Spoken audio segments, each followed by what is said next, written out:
Progression session advice number 1: stop playing Cadena. No, that's not what we're gonna do. Cadena is so much fun.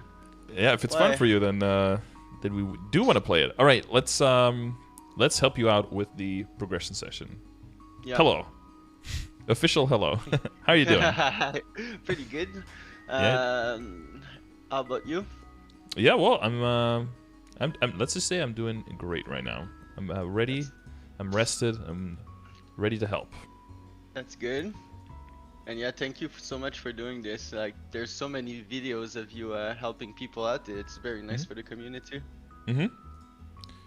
Yeah, it's like it's a good combination of everything. Like, it's helping people out. It's a specific situation. I think hopefully it highlights a little bit that you can get a lot done even if you think that you might be in a bad position. There's still, if you use it as your starting position, you can still be in a good, you can use it as a basis to jump off from there and not feel like everything you have is bad or you have to completely start over or something.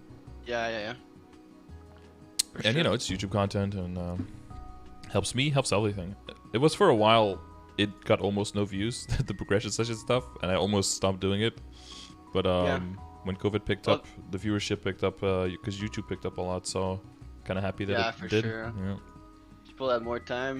Yeah. But like the progression videos like are a bit long, so Mm-hmm. maybe that's why like people are not used to watching 1 hour 30 minutes of content. But I think it's so much useful for specific things that you're looking for. Yeah, you have to the people have to find the content because YouTube YouTube has shifted a little bit in that, but in general YouTube was always like, I don't know, like anywhere from 3 to 5 minute videos usually was more Yeah, popular, exactly. but Hmm. more people have found very long videos and then and podcasts and stuff on there, and then some people just shift through very quick videos. If you're looking for specific information about a specific thing, then I make way shorter videos, of course, like with the Yeah. guides. That's typically under 10 minutes. And Hmm. and then you have And the those, short patch reviews, right? yeah, the super short patch review, the quickie patch reviews of like 3.5 hours. Yeah, people look at the video length and are like, oh boy. Yeah. So yeah, thanks a lot for your Hmm. help in MapleStory. It saved me so much time already. Okay, that's good. Oh shit, I just finished my water. Let me refill that real quick, otherwise I'm gonna have a sore throat. No problem. All the talking.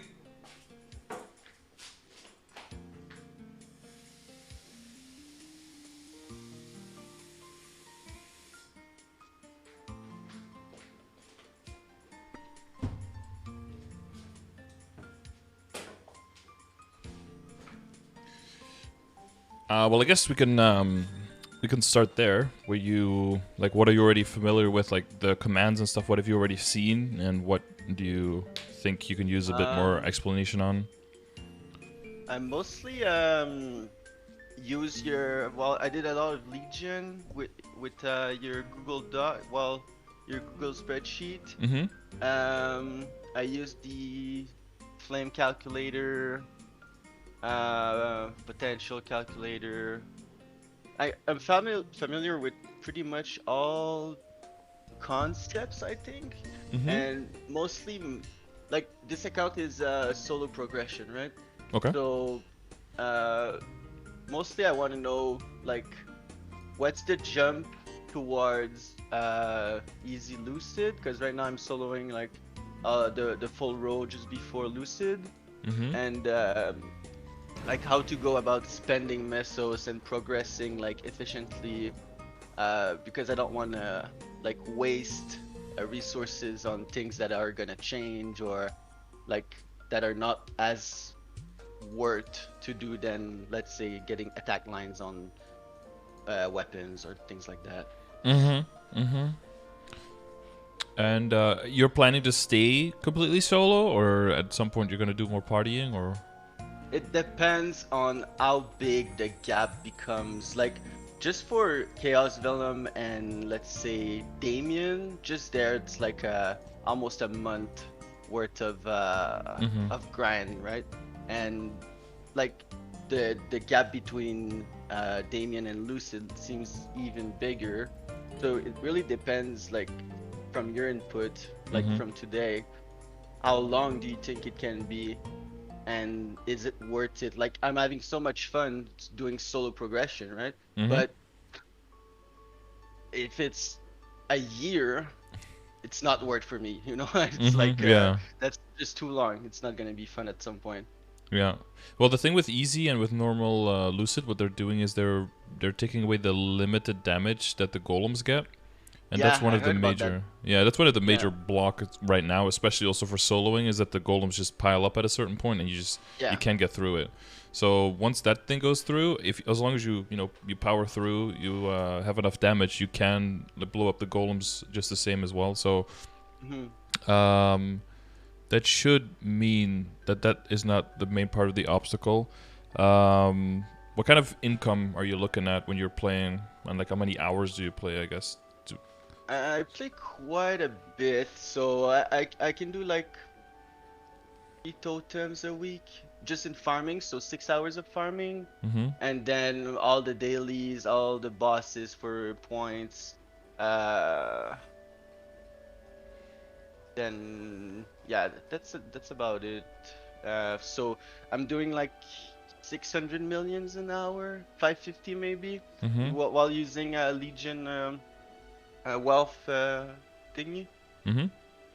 But I'm not finished with the Mesos drop gear yet. Okay. Like I'm at 60-60 right now. Mm-hmm. That'll probably So be an important thing. And you're making all your money through this one character? You don't have like a no, I don't farming have character? a can like Mm-hmm. I wanted to try start one with the burning thing, Mm-hmm. but is it you that made a video that, or some other YouTuber made a video like saying that we should hold on to making a kind of mule because of changes that might be coming?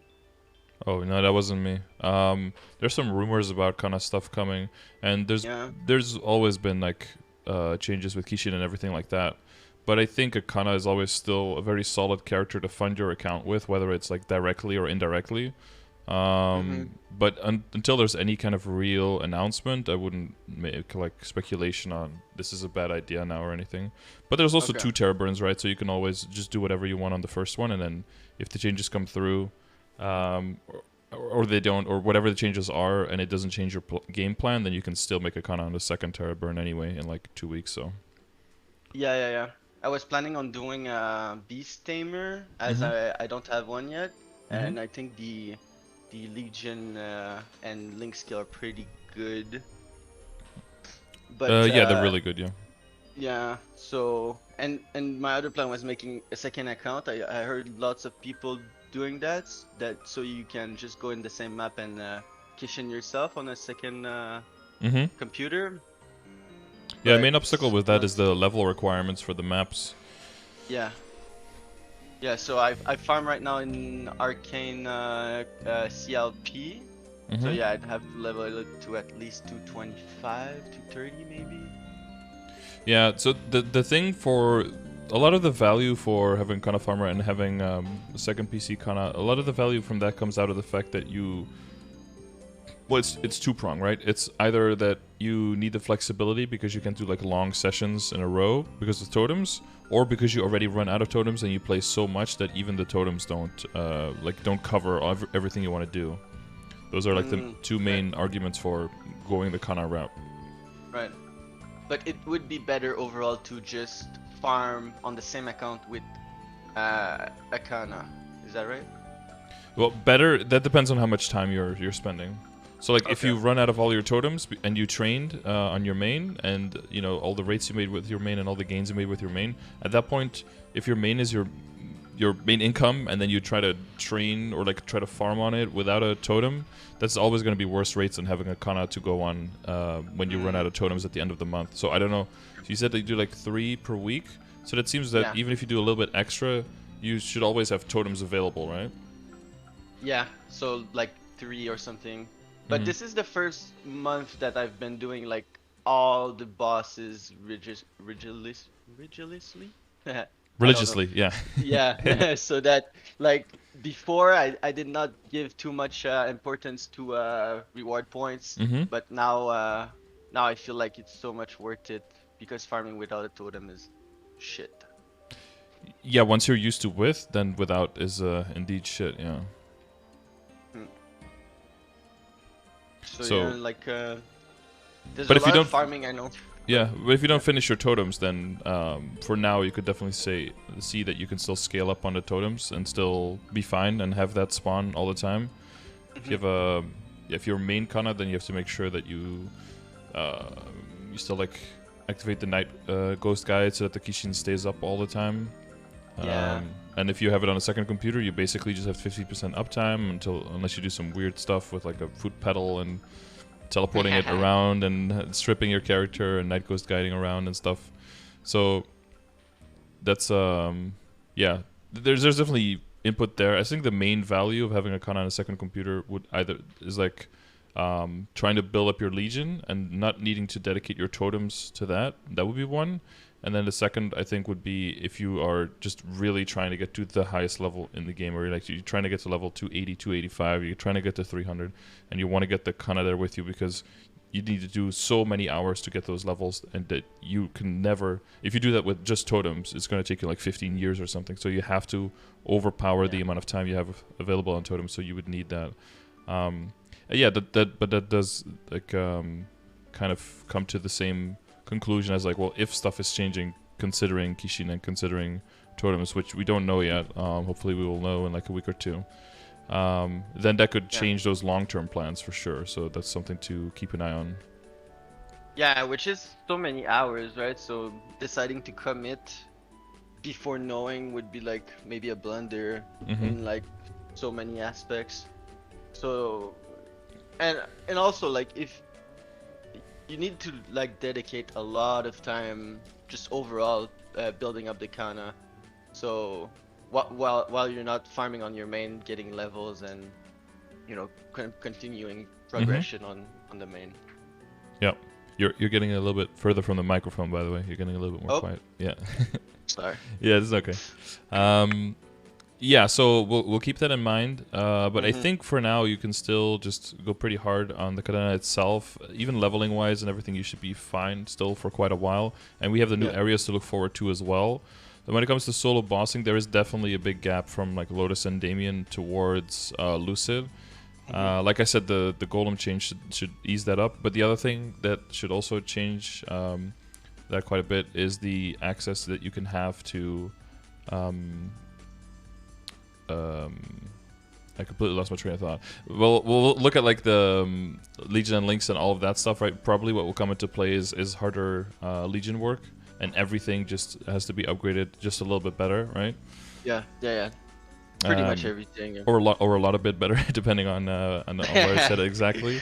But I think easy Lucid and normal Lucid and even hard Lucid is technically all soloable. But yeah, the question is getting there solo also worth your time versus getting there as a party and then speeding up the process.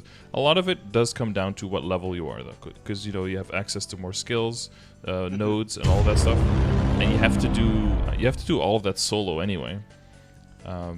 Exactly. But you will get to the point where party-wise you should be doing like Ferris Hill or something, so that solo-wise, depending on your kit, you'll be doing like normal Lucid and Will kind of thing.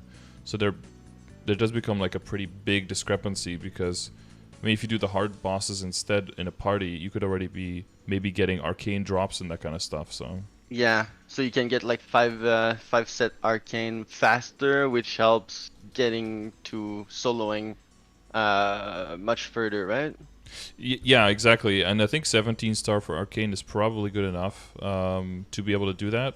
But all the other stuff will have to be upgraded further. So you could definitely invest more money in the other equips first, and then slowly work towards the arcane. Because you're aware of the shops that we have now and the ones that are coming. Pretty sure. So you mean like you can droplets swap, specifically, right? Yeah, you can swap the droplets from one place to another. Yeah, the plan is that's coming in July. We'll have to make sure we see that in the patch notes, but that's the goal. And then the winter update should have a total of 900 droplets in it, if we get the same as KMS. So as long as you save up enough money, you can just buy your entire set there, and the only thing you need is normal Lucid and normal Will clears. But yeah, you could probably get to the point where you can solo easy before finding like a party for hard for Mm-hmm. both. Um, At but what point? At what point can you join a party for hard? Like how many stats, or around how many stats? um, so typically when it comes to hard Lucid and hard will, well, when it comes to hard Lucid, basically people do a battle analysis. And then depending on Okay. if you're a DPM or a DPM class, you're looking for a certain amount of damage. So you just do Okay. green, like the green monster proc potion, and then just your regular self buffs, no crazy stuff. Okay. And if you're more of a DPM class, which you are, right? Then you're looking for over. I think you're looking for 2 to probably up 2 trill plus, like around 2 trill probably. Wow. Okay. Noah said around 32k stat is where he was. That would make sense, I feel like. 2.5. Yeah, like it'll depend on your party, right? If someone is like very bursty and you have a good setup, then you can get away with a little bit less. But yeah, 2 to 2.5 maybe is trill is probably where you want to be at. Okay. And then basically I've when never you done do, the ABA, so I don't know oh how yeah, much I'm at right now. it'd be interesting. You could do one now, like right after the session before you change anything, Mm-hmm. and then and then work on stuff. Try again in like a week and see. You can already see what the difference will be. That should be interesting. Okay. You could do Yeah. before Well, and after. yeah, that's like I've done it for seeing how much mesos I'm making per hour, but not for my Mm-hmm. damage. Oh yeah, true, yeah. For Mezzo and for training, it's also quite nice. You can see what kind of experience you make in different maps. You can compare them, see which Yeah. maps are more efficient for you. Like right now, I don't think experience, maybe I'm wrong, but I don't feel like experience or levels are super necessary. So I'm not even going for the, what's the buff called, which gives 50% more XP? The MVP buff, like Mhm. I don't even feel like it's necessary. I'm just farming mesos right now, which Mm. is like the biggest thing that I'm lacking right now. Yeah, I don't go for MVPs either, but it's mostly because I feel like it crashes me every time I do. So. Well, you're 272, right? Mhm. On your main. So yeah, I feel maybe the MVP is not as important at that point, seeing that the time you're gonna waste waiting for the buff is Mhm. you're just wasting totem and the other buff you have. Yeah, and if you lose your map, and yeah, it's Yeah, yeah. pretty Oh, annoying. true. Yeah. There's so many people going for those maps. Yeah, there's a few that people or know right now that are good, so those are overrun by quite a bit. Noah linked a video. I linked it to you as well in Discord for Okay. how to do your BA properly. Apparently, he said it helped him a lot optimizing his BA. So it could be pretty funny. You just do one how you think it should be done, like how you would do it, and then check the video Okay. and just see the difference. Because, like, if you upgrade all of your gear and you get, your damage output doubles or something, compared to doing your rotations in a certain optimal way, that could already Yeah. be a bigger difference. And it's, hopefully you put 2 and 2 together, right? Get a lot stronger and do the optimal rotations, and then Yeah, bam, yeah, yeah. BA. I'm gonna watch the video after for sure. Like I'm Mhm. hoping doing the solo progression I've been getting better as Cadena, because it's like you need to solo ASAP bosses so you get like stronger in the game. But Mhm. I'm curious to see if I missed something about the class. Yeah, there's something. There's definitely something positive about like just trying to get by yourself. I think, yeah, like there's different ways of approaching that. Of course, like it could be like, oh, I'm doing Mhm. everything myself because fuck other people, and I and other people just No, hold me it's not. back. It's not really But that. it's No, also no. like I just want to make sure that I am getting the most out of my character that I can, and the Yeah. best way to challenge yourself is by not having to rely on anyone. And then if you know that you can do your own thing, and then you join a party, then you know for sure that you're already doing the right thing, and you're not just Mhm. along for the ride during the boss fights. Yeah, exactly. Which I didn't like. Like partying bossing is fine. It's really getting carried that I didn't really like the concept Mm-hmm. of it, but I think most people do so. Mm-hmm. Yeah, it depends on if you see the progress in the game as the goal or as a reward for other stuff. Mm-hmm.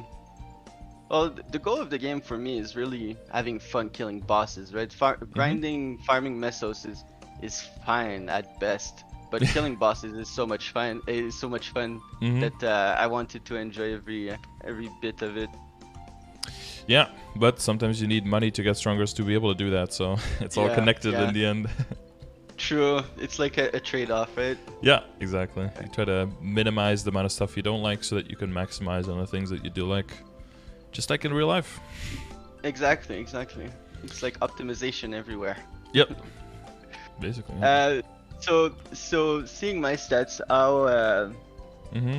like how far do you think, like approximately how far I would be to killing Lucid, do you think? So like normal Lucid in a party? Yeah. Easy Lucid solo. Oh, Easy Lucid solo. So that's a tough one. I've never done that myself because like Easy Lucid came out when I was past that point already, and I see very little value personally in Easy Lucid because it takes up your normal Lucid clear.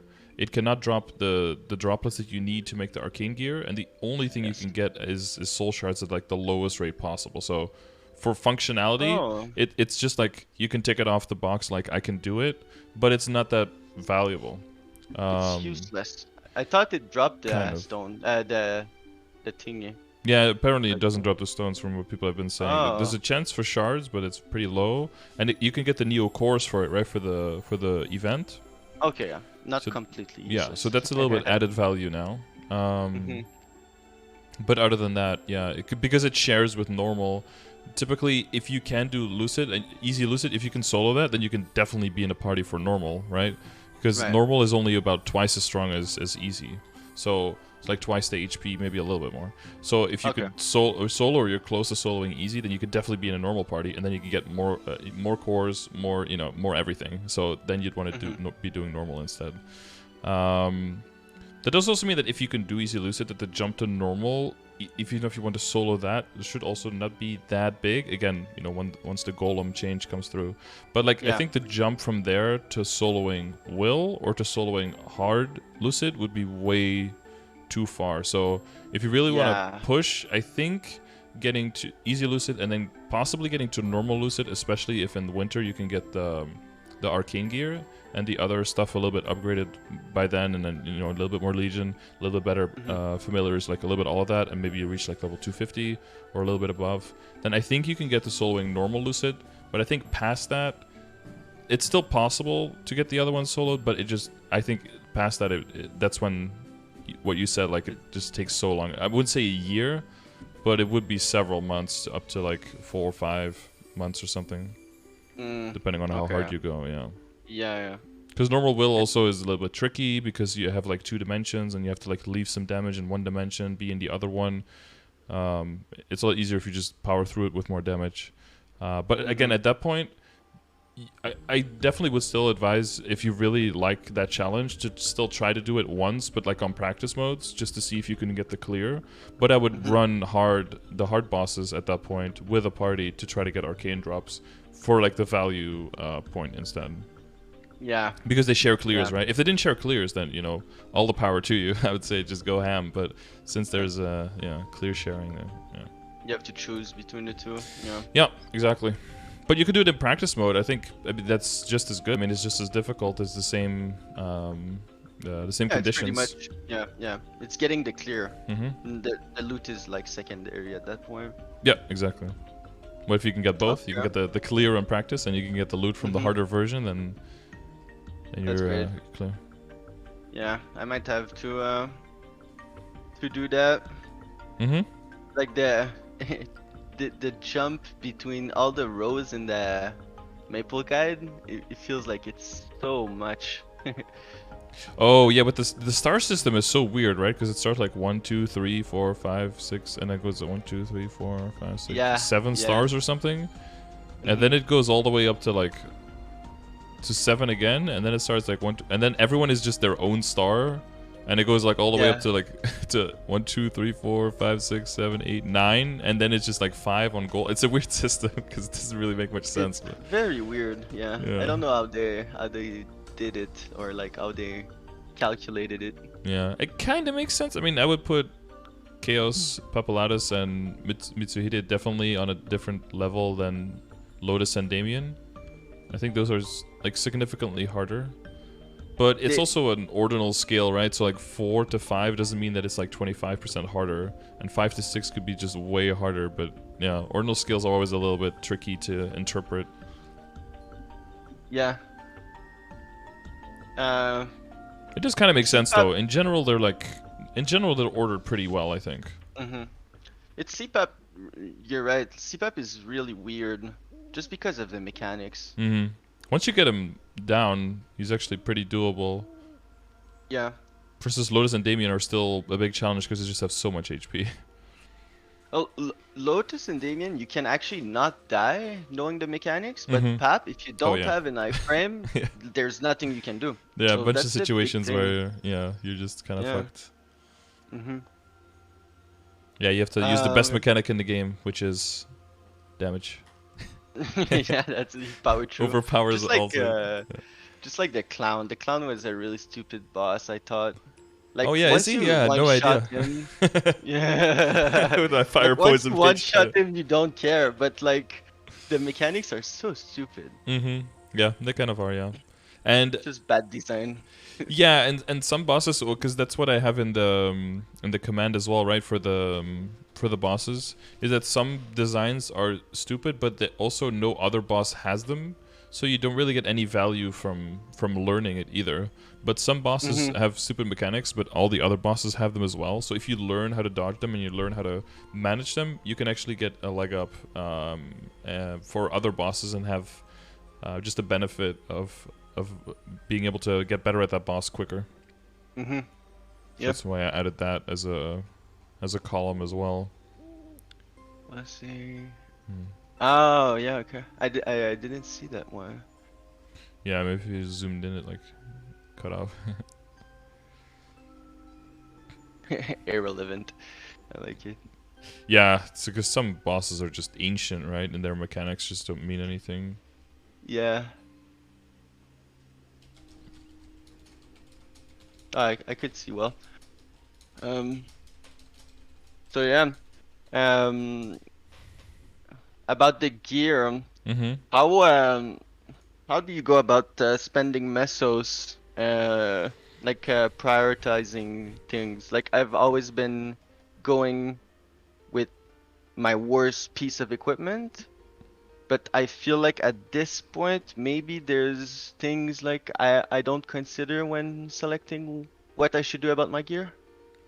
Yeah, so short and long term, we're gonna have to see what's relevant compared to, or what's realistic compared to your progress and your rate of progress.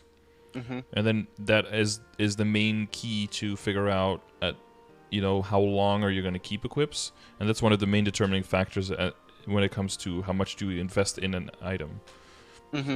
Right, that's why the emblem we go super hard because, well, I mean, it's the only one of its kind. It gives a lot of your damage, and you'd never meet Saren or something, and even then we probably wouldn't replace it. So we can just go pretty hard there without any, that's a brain dead one. But a lot of other ones are a bit tricky because how long do you really keep this? How long do you push forward until you push forward on the item? So and then the second part is, of course, what kind of final damage, quote unquote, does this slot for this item represent?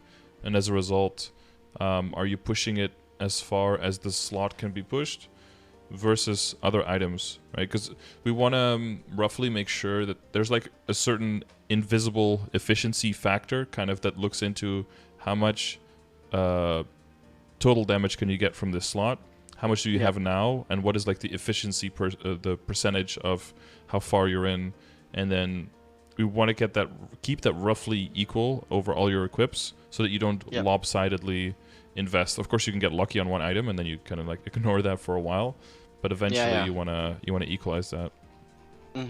So that's like the maths in the background, I guess. So the general order, you probably know that you work on things like WSE and then gloves, and then it's basically all the accessories, and then So for example, I got on my gloves 23% luck, but I didn't get any crit damage.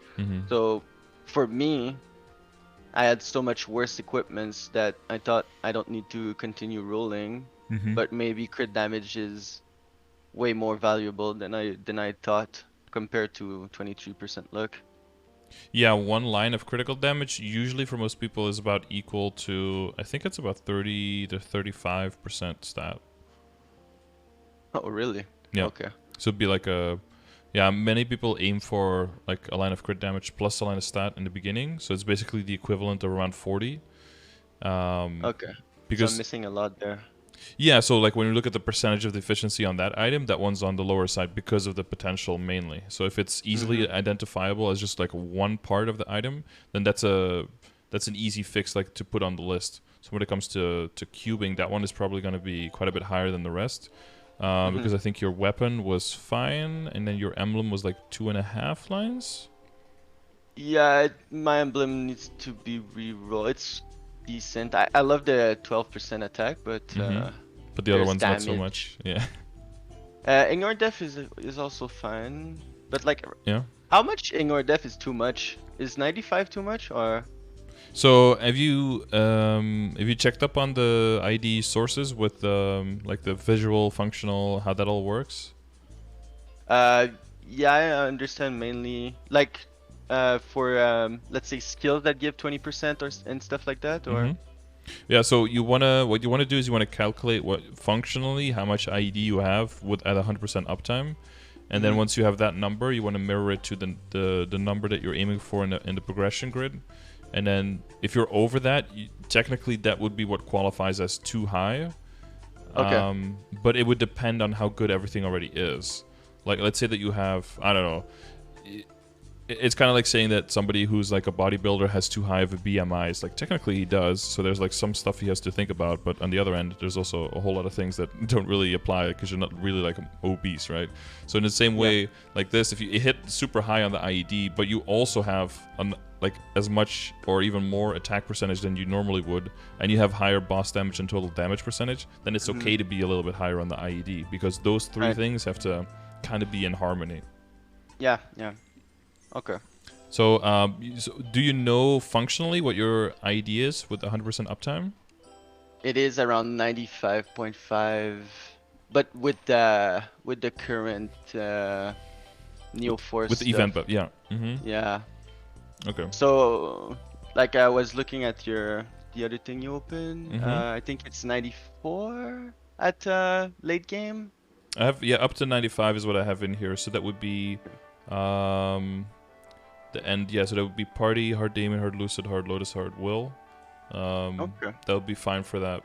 And that's solo, you know, and that's the upper end. So if you're already at that number, then you should be fine, like with whatever party you go for.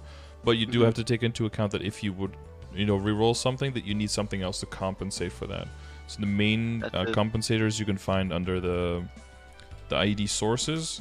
Main would probably be Legion, Familiars, Link Skills, and you have the Superior Set bonus, or you don't have that one yet?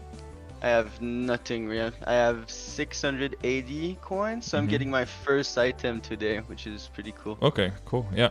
So that's basically what you're waiting for, is to hit the Superior Set bonus, and then you can reroll your emblem. Right, okay. Because then you're exchanging the 30%, so then you can just go full on attack for the emblem, basically. If you do it now, it's technically not the end of the world, but I would only do it now. Like, let's say there's a cube sale next week, then it's probably a better moment to go for it now, because you know, you're still going to be above like 92, 93, right? So you're still going to be within the range and still going to be fine. But if there's not a cube sale or anything, there's no rush. I would just wait until you get the Superior Set bonus complete. Yeah.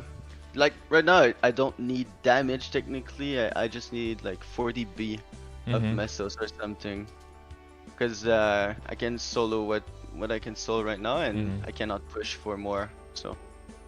ID line is important for Cadena? Yeah, but you have two ID lines now, right? Your secondary also has one? I have...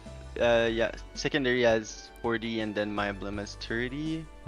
I have 2 familiars with 15%, but I use one with 2% attack instead of 15 ID. But I could change them up if I need.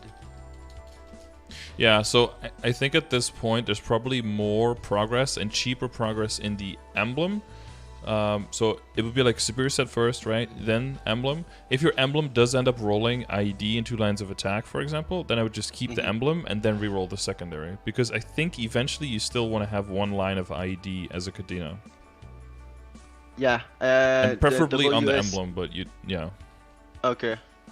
The WSC I think was exactly that, 1 line and then all attack lines. One lines of ID and then all attack. Yeah, but you know about the changes coming to the passive, the reboot passive? Yeah, I heard. I thought it didn't change too much. Like it's the you're per level you're getting attack percent or something like that. So we're getting Is that final damage within certain Final ranges damage. of levels instead of damage percentage. But it doesn't really, it's not going to change our damage output too much, but what it will do is it'll make sure that overstacking and late game and end game, that's what you're going to be doing, stacking a lot of damage percentage is not going to have nearly as much decreased efficiency because the big chunk of damage bonus is going to be gone. So proportionally, there's going to be more value in boss damage than now, which means that they will roughly become equivalent to attack lines, and therefore you'll have more outs and more possible good rolls on your weapon and secondary specifically.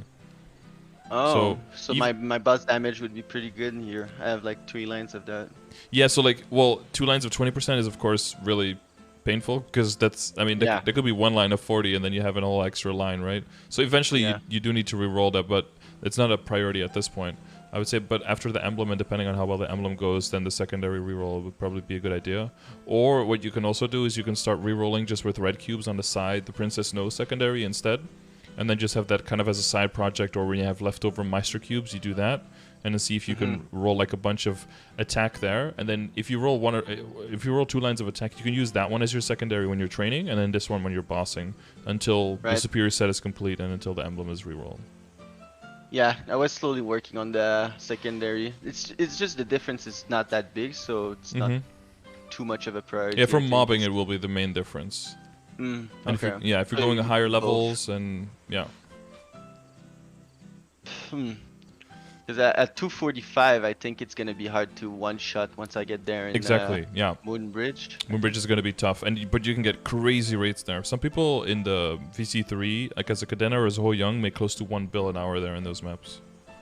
Wow, that sounds great. Yeah, that'll motivate a bit more for training, right? Yeah, exactly. Well. Like having making 500 million an hour is like it's fine, but people talk in the clan chat like making 1B plus is just like, I wish I could. Yeah, no, that would be really nice if you get some attack lines in there before. And this, rolling out of this would immediately, like if you roll out of the IED, then I mean that would lock in the emblem just for longer. But losing the 40 line right now, that would definitely be a bit of a sting on the bosses if you don't have the superior. Yeah, it's gonna hurt. Set bonus. Put me at like 89, maybe 88 even. Yeah, even with the familiars and everything.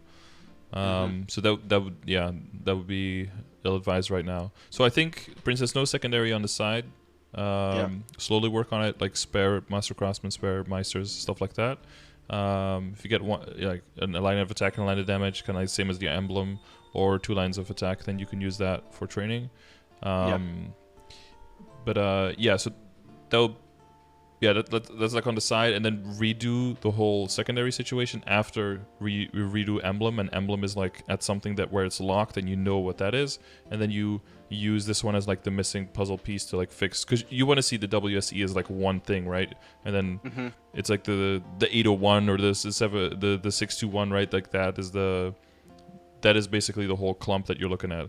But so but like let go of the 801 in your head basically, and like 711 or 621 is basically exactly the same. Like the change to final damage is going to be so small, especially when the reboot passive changes, that it's just going to give you the cost of getting that is going to be like a third or a quarter of wanting to get 3-line attack on everything. You'll have way more outs.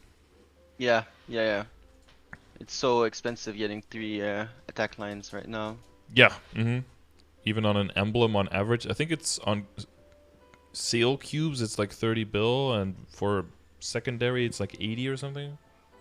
Yeah, it's crazy. Like I could do so much with Yep. that money. 50 plus on a weapon. Yeah, I think if you luck into it, like that's amazing. But and then you plan the other, the other two pieces around that potential. But you definitely don't want to aim for that too early. I think that's one mistake that people do is like, oh, everything is legendary. Now I gotta 3-line my WSE. Is like, oof. There's like so much more stuff you can do. Like star forcing, proportionally will Yeah. give you so much more.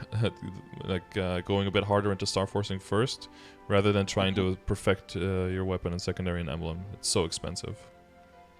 Yeah, I think it just looks nice. That's why people It looks want to do amazing. it so Yeah. early. Yeah. No, I get that. It definitely looks really good, but someone not else worth. with less money could be doing way more damage by allocating it differently. And if your goal is to Yeah. kill the bosses, then you want to be allocating your money properly, especially now when every upgrade gets more and more expensive, right?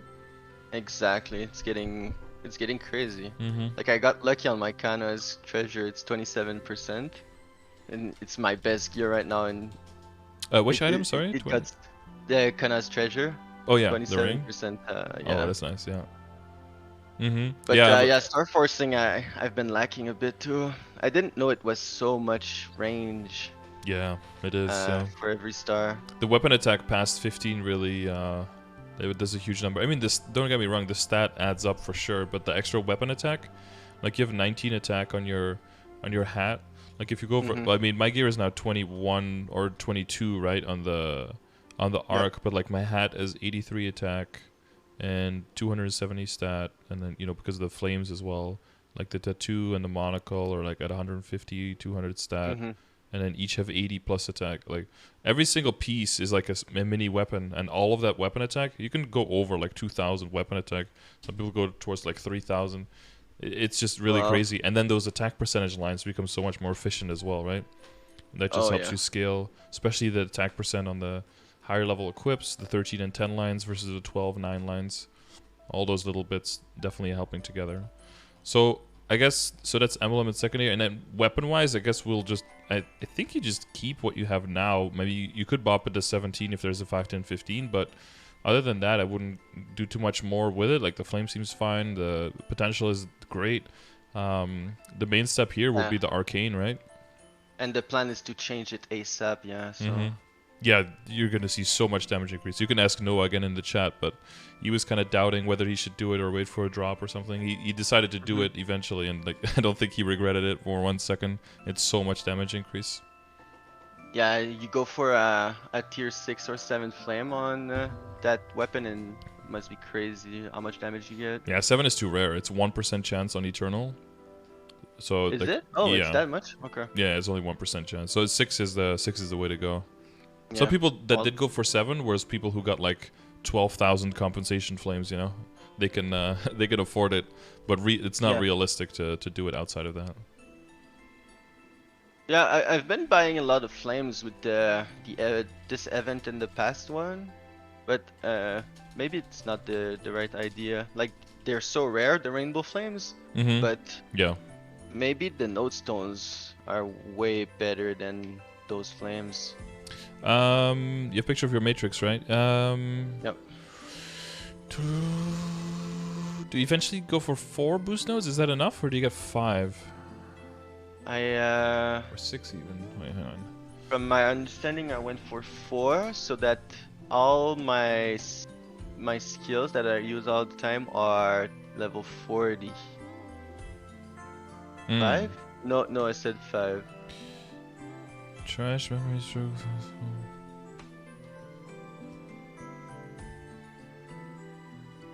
Which one would be the last one, Noah? Because now they're all equal right now. Beatdown boosted once, and I guess there's 1 skill that you're missing then. So you have Chain Arts, Thrash, Muscle Memory, Stroke, Summon Brick, Summon Bat, Dagger Shuriken, Shotgun Bomb, Scimitar Claw, Beatdown, and then Crush Shadow Dealer.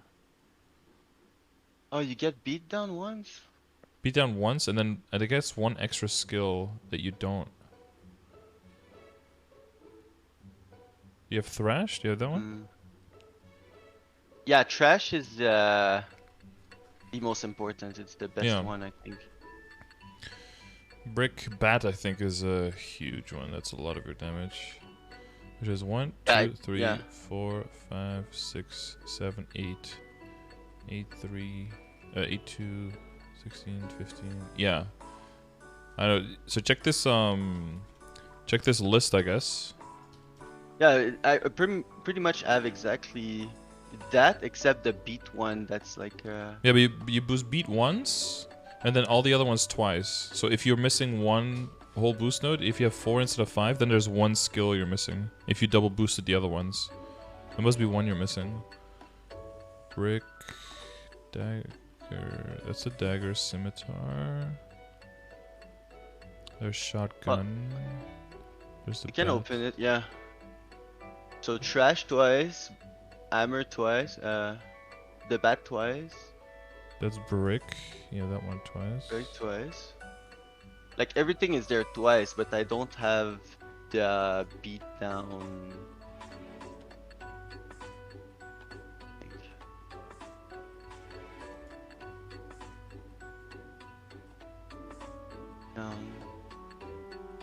And crush? Do you get crush too?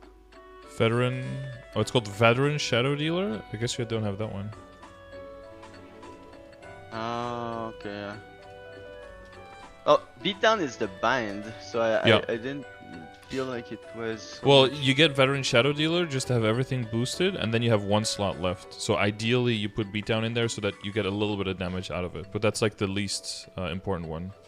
Okay, so it's okay. Yeah. Yeah, apparently Veteran Shadow Dealer, Noah says it's your main burst damage, so that's an important one to add. So that means that you'll have to change at least one of your nodes to have Veteran Shadow Dealer in it.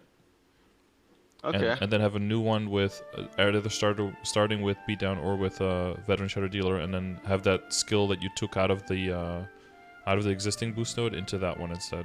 But you're pretty close. You just need to add one and then shuffle the skills around a little bit. But you already have you're already well on your way for sure. And you're at 40 for all of it, right? Yeah, that's good.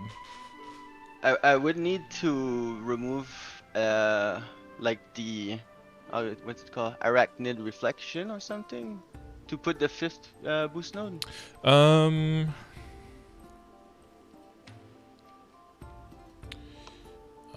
Let me see. What most people do is they would take out Holy Symbol, and then if you really want the drop, pop Holy Symbol in at the end. Okay. Yeah, I'm just lazy, I guess. I never change it around because it's just like it's on cooldown. You have to wait 2 minutes and stuff like that. It's, it's annoying. Yeah. Well, you could throw it in instead of a boost node, right? Boost node's never go on cooldown, so you can drag it in easy. True. Okay, yeah. Yeah. And then when you're mobbing, you throw it in instead of Venom, right? Because Venom doesn't really do anything when you're mobbing. Yeah. I really wonder if Venom is good. Like, I saw a guide which said it's good to have it, but I've never seen like the actual damage it does. Maybe I could do a BA. No, it doesn't do much damage, but you do more final damage per is it final damage or critical damage, I think, per debuff on a target. So if you have Venom on it, then you do more critical damage. So for bossing it is. For every other class it's garbage. It's not the damage of Venom itself. The Venom damage is horrible, but it gives you extra critical damage when you hit Venom targets. But so for mobbing, when you're killing very quickly, you don't get a chance to Venom, so you don't need it for your mobbing. Only for bossing. True. Okay. Okay. So a bit of a blunder there with the nodes.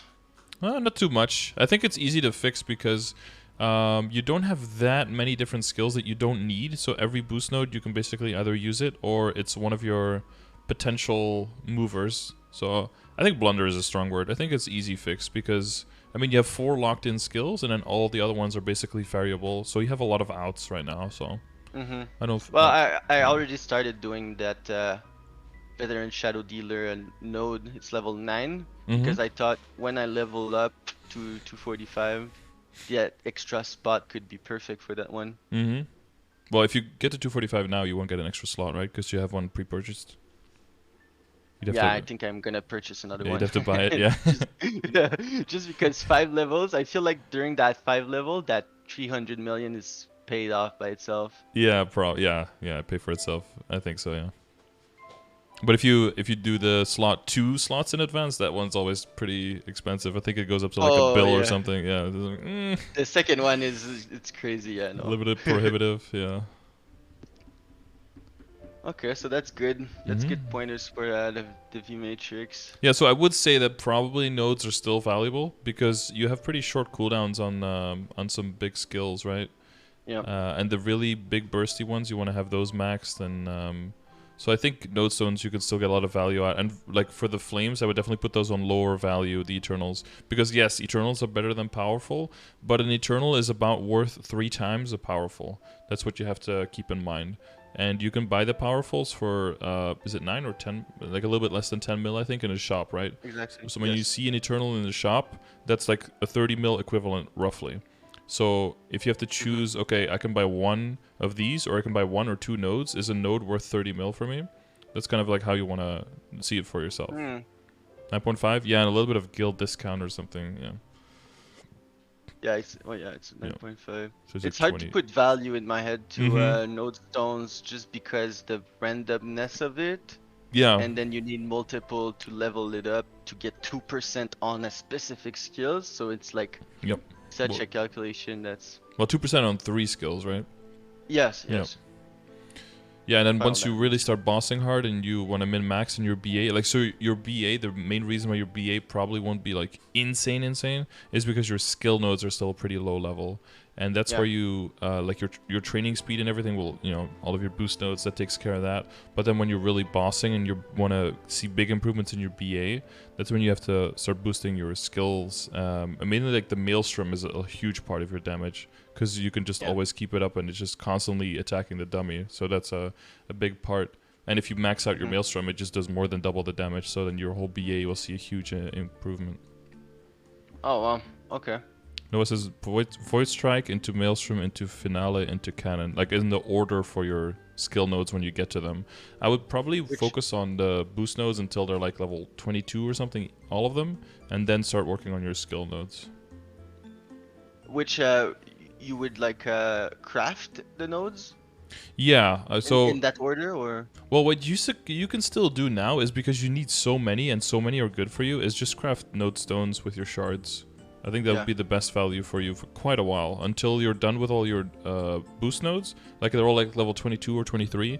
Then I would just craft the specific skills, because all of the nodes you're getting, you'll get some boost nodes eventually and they'll max out like that, but you want to then focus primarily on the skill nodes after that, and then I would stop crafting node stones but craft the specific skills. Yeah, because they're expensive. Like crafting one is 140. 140, yeah. Nodes. So yeah, so as many nodes as you can open, the better, yeah. Because you've got a lot. Some are low priority, right? Like you see some of the ones you have. Generally, I don't. Generally I don't level up the decent hyper body. I usually just extract all of those for shards. But all of those other ones can technically have, and door, like the decent mystic door and the hyper body. Those I would just always extract. But all the other ones I would level up like you're doing, basically, for later on. I wasn't sure if I was gonna use them down the line, but decent hyper body is like almost for sure a no-go. Yeah, and doors just never has relevance. And then the next big, so like the boost node, and the next big burst skill you'll throw in is the Grandest Blessing, because of you got like chance to reset skills and stuff. And if that happens a bunch with your bat, does a lot of damage, and you can just pop a bunch of bats out. That's gonna. Yeah, I was wondering about that one. It says up to 3 times, so I felt like maybe it wasn't that. Yeah, it's a bit RNG, and it is lower priority, but the thing is that if it doesn't work, I mean, it's still just, like a damage increase for your burst, but if it does work, you get a huge extra chunk. And the combination, you also have the 19% chance to skip cooldowns already, right? So the combination of the two. Stack? Well, I mean, if it's a skill that can skip cooldown, you have two opportunities for it to work. So it's kind of like it stacks, kind of, yeah. Yeah. Okay. So then, if you get lucky, you could do like 5 or 6 bats in a row because when it's maxed, I think it's up to 5 times or something. Doesn't it go up? Because I think Noah can use his because I think Noah was using his bind sometimes like 4 times in a row because of his Oh Oh, maybe that is the This 3 bind. resets. Yeah, the Yorozu bind. That's like has its own cooldown. 50% up to 6 times when it's maxed. Yeah. Urda Nova? No, Yorozu is a special bind you get from the Mushroom Shrine tail, where it's like it's its own little bind with a half-hour cooldown. But if you get lucky with the skill, you can basically just keep locking the boss in place and just prolong the burst duration. And for you, that's really good, right? If the boss is stuck in Maelstrom the whole time. Yeah. Oh, yeah, of course.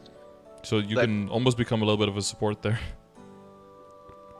Well, I really thought the bind was like a general cooldown on the boss that it cannot get binded again for 1 minute or 2. Yeah, there are some exceptions. So the Yorozu is an exception, and then Zero has a few binds that are also exceptions. So if you have a Zero in your party and the Nova in your party, and you get lucky with the resets, I think you can, with just those two, I think you can keep a boss bound for over a minute. Really? What's the name again for the bind? I don't have. Yorozu's something, but you have to do the Mushroom Shrine quest line. Yorozu's Wisdom is what it's called. Yeah, so for the harder bosses, if you're going to be doing for Hard Will specifically, because and for Hard Lucid, right? Because that's also going to change for Hard Lucid, is that, or all Lucid in phase 2, if she gets bound, that she shouldn't like fly around anymore, but she should get stuck where she is. So that will give Yorozu more value as well, and you know, your burst, your Maelstrom, all of that more value, because you already have to jump around. But if the boss also jumps around in the meantime, you lose a lot of your DPS. So that should make Lucid and Will way better for you. But it's mainly for the hard Lucid, hard Will runs, because you should be getting to the point where the whole party has enough damage regardless, and has a half-hour cooldown on anything, so it'd be pretty min-maxy. You can use it for solo bosses, speed those up a little bit, and then hard Lucid, hard Will, and if everything beyond then. Like if you're doing Varishilla, everyone gets Yorozu, few people get resets. You could do a really big burst and just keep locking her all over and over and over, and you can get a lot easier clear that way. Wow, okay. That's something I've never heard about. Yeah, it's more of a end stages of the late game, early stages of the end game kind of thing. Okay. I'll go get that for sure. It's good for Damien. Sometimes I lose my stacks because he's in the area, because he's gone for too long. Yeah, so that's pretty cool. Yeah, muscle memory is huge for you. There's a 80% final damage. 88, yeah. 88, then you can double it down with one skill, Shadow Dealer. Yeah, with the Shadow Dealer. So get 166, I believe. Be 176, right? 176, yeah. Carry the wine. Yeah. So, Matrix. I think. Let me just scroll up. I think Noah told combat orders and then speed infusion. Combat order. Oh, he said combat orders is more important than speed infusion. Yeah, I think that's true, because speed infusion, I mean, you have your 100% uptime and then that's fine, but combat orders, you want to have it up for longer, I think, because... wait, why would it be more important? Wouldn't it be equal importance? Oh, you would say you would put it into... You would select it before speed infusion at all?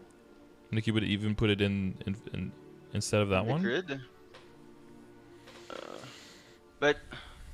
That thing with all skills +1, I've never understood too much, because sometimes it's affecting the skill, sometimes it's not. Yeah, it affects passive skills. So like it affects attacking skills and like the attacking skills and passives, I believe. But the best way to figure out is just press your skill window and just look at your 4th job skills, look at what they do, and then just equip decent combat orders, use it, and then look again in your 4th job and see which ones level up and how much you gain from it. And basically all of those small things you can all add up together, and typically it's like a little bit of final damage, a little bit of critical damage, a little bit of attack, a little bit of mastery, and all of that combined can actually be a really nice buff. Yeah. Muscle memory goes up by 1 level. Wait, does that give you more final damage there? Attack speed doesn't help that much. I'm assuming that you're kind of locked in the same way like Pathfinder, where you can't really do animations too fast. Once you get super high, so one rank off. I felt like it changed that, like how much time the bind takes before it ends. Well, it was mostly what the speed infusion change for me, so that I save like 1 or 2 seconds after I bind. Oh yeah, because you do the so many boss. attacks. Mm-hmm. Yeah. Yeah, so it might be more for solo bossing than for party bossing then, because in party bossing you never want to be the one binding the boss with Yeah. your with your I bind. just love it how it stacks like my passive, so that then I can just not worry Oh yeah, about for it. sure. But Yeah, that's what I would always do. Yeah, just use my yeah, bind to stack everything up when I'm mobbing, and then that's it. just alternate 3 skills or something. You don't have to use all 8 of them. Yep. Oh yeah, okay. So I could change it. I Yeah. could change my. Yeah, if you prefer the speed speed infusion, then it says you can use it, but he says the combat orders will give you more damage. Well, if it's really not that big of a difference in like all the animations for the Mhm. bat and stuff like that, I think I'm just gonna change it. Yep. It might be a little bit weird in the beginning, but once you get used to it, it's probably fine. You read on the Yeah. order for the skill notes? Void Strike, Maelstrom, Finale, Cannon, in that order. Oh yeah. So does this one first? Yeah, because that one triggers all the extra attacks while you're in it, right? I imagine that does more for your burst. Like extra big dark chains coming out of the ceiling and shit. Yeah, yeah. It goes That's very true. well with the Maelstrom, because that's constantly attacking. Mm-hmm. So. Ah, the uptime goes up. Almost 50% uptime when maxed. Ooh, that's nice. For Void Strike? Yeah, apparently, yeah. Oh, okay. I knew there's so much things I don't know about Cadena. Yeah. That's why I'm here.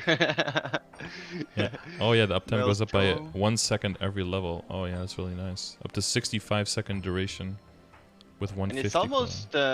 it's almost already 50% uptime, I think. No. 42 seconds right now on 173 cooldown. 42? Yeah, it goes up to 65. 5, and then the cooldown gets lower too. I can see here. Oh yeah, and the cooldown goes lower, yeah. So your uptime in the beginning is 36 on 179, and it goes to 65 on 150. Yeah, so percentage-wise, the uptime is a huge. But yeah, so skills, Okay. and that's for other characters as well. If you ever play something else, skills that do a lot, but the uptime changes. That's usually a priority for what you want to level in the V Matrix. Mm-hmm. And then Maelstrom, because that's always out. Yeah, and then the other one are more situational, right? It's harder to confirm the damage for the other two, so that's why they're lower priority. So is it worth to put like Void Strike on a slot that's level 5? I guess it would be, yeah, over the Maelstrom probably, or maybe over the Last Resort. Is Like Last Resort? Last Resort, yeah. Yeah, because that goes up like 1% final damage or something. With 5 It's- levels, it doesn't go over Speed Infusion. Well, speed. Oh yeah, over Speed Infusion probably. Yeah, that would be the play for this one. Yeah, and then probably your next boost nodes instead of Venom, I think. Because again, like Venom is just there for the debuff. It's not for the damage itself, so that can be in a low level slot as well. So Maelstrom could be. Oh, Maelstrom is already level 5 though. Yeah. And then he said. Yeah, Speed Infusion and Venom can go to a low level. Yeah. And then your boost node And can. And then I could use Muscle Memory Void. Finale too on level 5 instead of Poison. Well, make sure the Void Storm is. The Void Strike. Void Strike, yeah, I changed it with decent speed infusion, Mhm. and then I changed Muscle Memory Finale with Poison. Yeah, with Venom for now. Yeah. Yeah. Yeah, seems Okay. like a good change for now.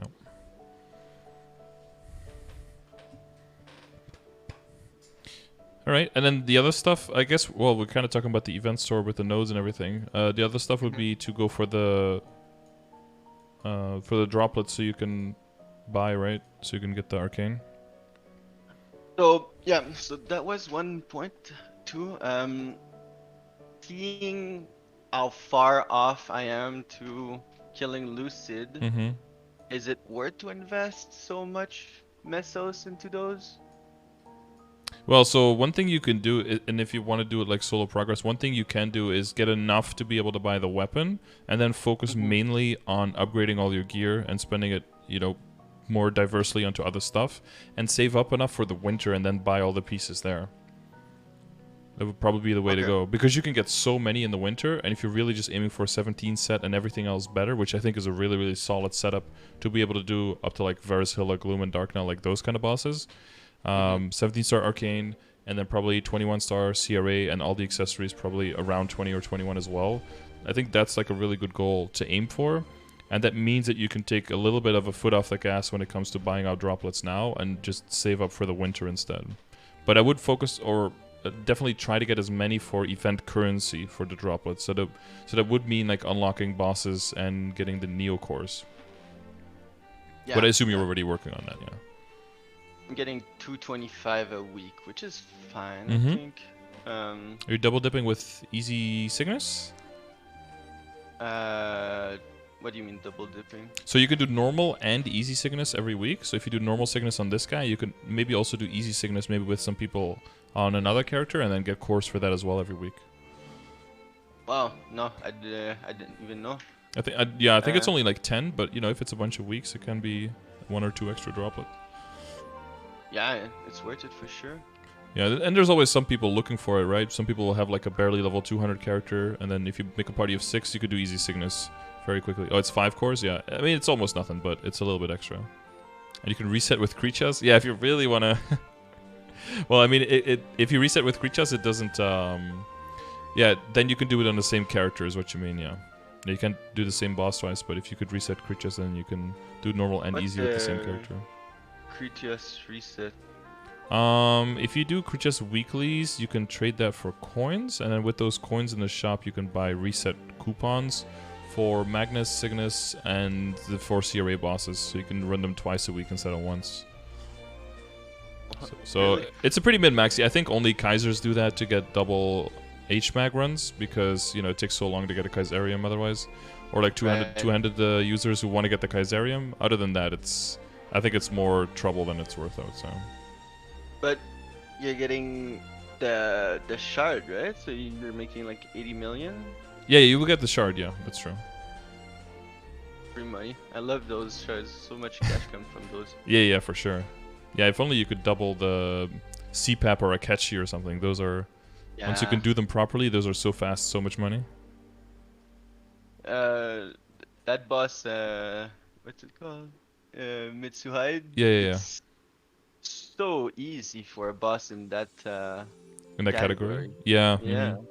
He's really annoying, but not super difficult. Like, you just have to not... Like, the first 2 runs were kind of like annoying. If you get stuck in that slow lock, and then he does, and you get enough stacks, and then he does the weird giant map kill and everything. But once you know that, just like, oh, if you see some blue dude, just jump behind him, and that's pretty much all there is to it. And then it's easy money, easy clear. And he doesn't fill up your inventory with garbage either, so that's always nice. Yep. And like, at first when you bind him, he like does a counter bind. Yeah. When you don't know what's going on, you're like, what happened? Yeah, he DRs and binds you, and it's like, oh god, what? What's going on? You get pushed around the map, take a lot of damage, yeah.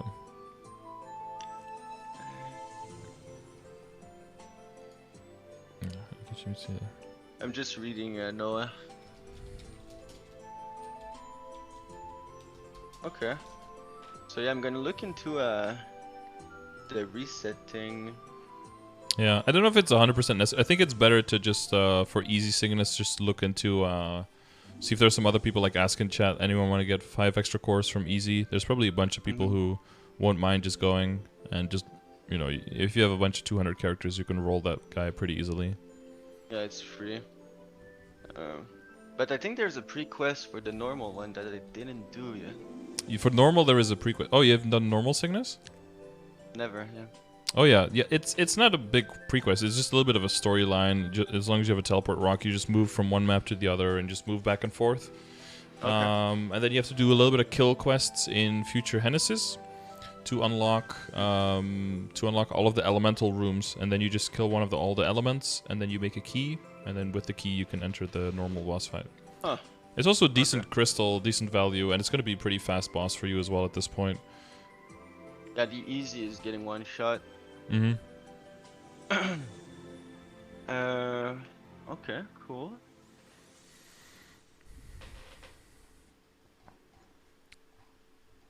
So I guess shop-wise, matrix-wise, and some equip-wise, that it takes care of all that. And you don't have any other questions for like links and Legion, right? That's all. It's all pretty clear, or? I mean, if you see something maybe that like really pops in your in your eyes, but I think I'm doing fairly good in that regard. It's just grinding it out. It's just like taking the time for it and going at it. But right now it's we're getting like 500 free Legion level, if you will, with the 2 burning and then level the up 0. potions. And 0 coming out, yeah. Yeah, so that's really cool. Yeah, 0 needs to be a little bit higher to count for Legion because it starts at a higher level. It works a little bit differently with the ranks, but yeah, basically you're getting 500, yeah. Well, once you create the character, will it add 100 level to the No, it doesn't. level? No, not immediately. No? Okay. No. Oh, okay. It's like I think I have it. No, under links on the bottom right. I think there's some extra information on the. Bruh. Nope. Well, I'll just grind it out until I see it appear in Legion. Because I think a nice goal is 5.5k for the Legion. Yeah, like comparing time invested to 130. Reward. 130 to 0 will count. Yeah. And the tiers are like 130, 160, 180, 200, 250. But 0 is a very good one to get to 200 because the Legion block gives you EXP. So that's it gives you 10%, so that's the same amount of EXP you get if you fill the whole EXP grid on 6k. That's the same. So I could use maybe potions from the event for him. Mm-hmm. Depends how bad he is. I never. Yeah, typically people do 0 until I think the end of Act 2 of the beginning of Act 2. I don't remember, but like as soon as you can leave the mirror dimension, people usually leave and then train outside until about 180, and then go back to finish the storyline and then finish up to 200. Yeah, because in between it seems a bit slow with the storyline, and if you just the scaling allows you to go through it a little bit faster at higher level, so people just go out, grind, and then come back later. 0 should be coming out with the 21st of July update together with Beast Tamer, Mark. Yeah, and the new Terror Burning. And the new Terror Burn, yep. And hopefully the changes to the droplets and all of that stuff. And possibly the changes to flames and cubes as well from bosses, so that would be interesting if that happens. Is that the thing where bosses won't drop anything anymore, and then you're gonna be able to get them from farming? Yeah, for the flames, yeah. Cubes should drop a little bit more from elites and from all the elites, from monsters and bosses, and then more cubes and flames should be in the Legion shop, and then flames should be dropping from higher level monsters, better from the higher monsters, which will be annoying because your use inventory is going to get completely full, depending on how common those are. But then bosses won't drop any flames or cubes at all anymore, so that's going to set me back about, I don't know, probably about 40 flames, 40 cubes per week.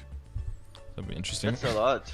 That's quite a lot. It's a good thing that most of my characters are now funded because I did Project CRA, so somehow I always get to the point where it hurts me very little, because at this point I'm trying to use Master Craftsman cubes to get emblems and secondaries from epic to unique on like characters I don't really play, and I'm desperately finding stuff to flame with all the flames I have. So if that goes away, it actually hurts me very little. But I can imagine that someone who just made like 2 bossing mules with the Terror Burn and is like ready to start mass producing flames and cubes, that that hurts them quite a bit. So that's annoying. Is the thing Flame Extractor in Reboot, or is it gone? Flame Extractor. Oh, that was like a KMS thing, right? Is it? I saw it on a YouTube video and I tried to do it and I couldn't figure it out. There was an item in KMS, I think, where they gave people the ability to take a really good flame from one item and give it to another item that was already upgraded to kind of close the gap from all the compensation that people got. Because you can imagine if someone spends like, I don't know, like $5,000 just fully upgrading one item, you know, and it's completely perfect, and then someone else gets like 500 compensation flames that just randomly flames something, and the flame is just so much better, and you happen to not get it with your flame compensation, then you're just, yeah, that really devalues your item, even though the other person just got it through like unfortunate RNG. So they wanted to give those people the opportunity to just take the flame score from one item and move it onto the other one. But I don't know if you, are you talking about that, or are you talking about like transposing or something? Because I that thought tries it to was transfer something the with flame. alchemy, where you could create some flame extractor and then you could put powerful flame into it, so you could extract it and then make rainbow flames. Oh, the all of the stuff when it comes with like extractors and that things, that's only a non-reboot. Reboot doesn't have that. Ah, that's why. Okay. Yeah, they can also extract like recipes and scrolls to get a small chance of spell essences and stuff. There's some weird stuff over there. Yeah. So I was looking into it because like rainbow flames are so much better. I wanted to like transform them, but yeah, okay, so that makes sense. Yep. that explains why you couldn't find it. Yeah. Yeah. But yeah, other than that, with Flame and Legion, with Link skills and Legion stuff, as long as you kind of follow the order of the grid and you just make the characters that you want to make, and you just slowly keep adding, I would always steadily add like a little bit. Just always do a little bit of Legion every day, so that. But yeah, 5.5 will be really good for a lot of extra characters, and then 6K will give you access to the full grid, and that's where a lot of people pause and, you know, take a step, like foot off the gas a little bit when it comes to Legion, and that makes sense.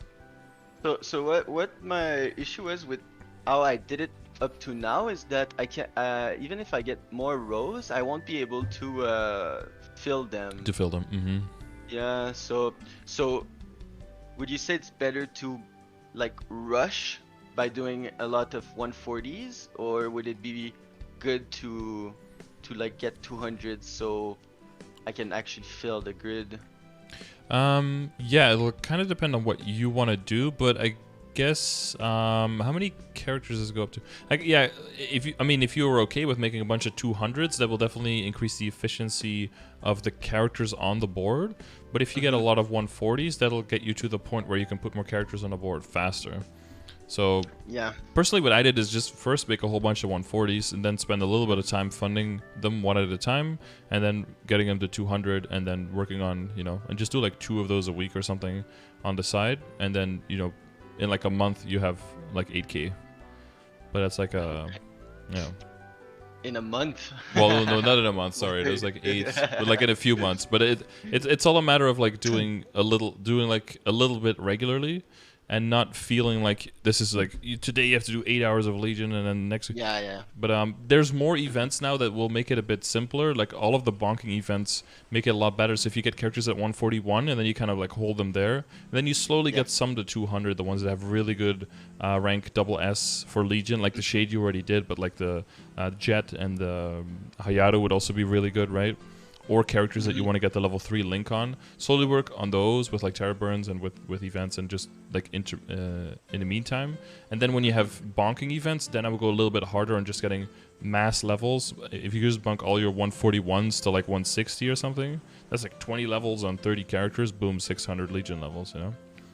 And yeah, disproportionately that will help pretty you. much did with the pool. Like most of my characters are between 175 and yeah, I saw some of those 168. Yeah. Yeah. That's all from the Infinity pool already. Oh yeah, okay. Yeah, that's pretty. It's very nice actually. Hey, we're in a good position to take advantage of that then. Yeah, and then there's the new the potions, which are similar to the Infinity pool, but I didn't see any odds. They didn't give us the odds about those potions, right? Oh, they don't? Like, if you hover over them, it doesn't say on the potions themselves? I did not find it. Maybe I didn't check carefully enough. It says odds when you click the potion, Aviv says. Yeah. I imagine that you you double click it, and then it shows you the rates, and then you can choose do you want to use it or not, I guess. Only after you buy it, yeah. Do you know if, while talking to Forgot, do you know if it goes very low once you get close to 190? I assume it's the same rates, like with the Yeah? pool, Okay. I would guess, yeah. That would make sense. Yeah, sadly. Same as the pool, yeah, okay. Oh, okay. So yeah, you better to use it on 141.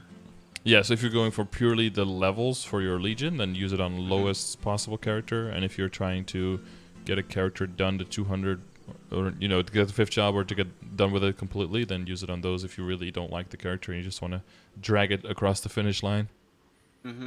Well, the big issue I have right now with those 160 to 170 characters is they're very weak. Just because they got boosted there, Yep. so I would need to fund them. Yeah, that's the downside.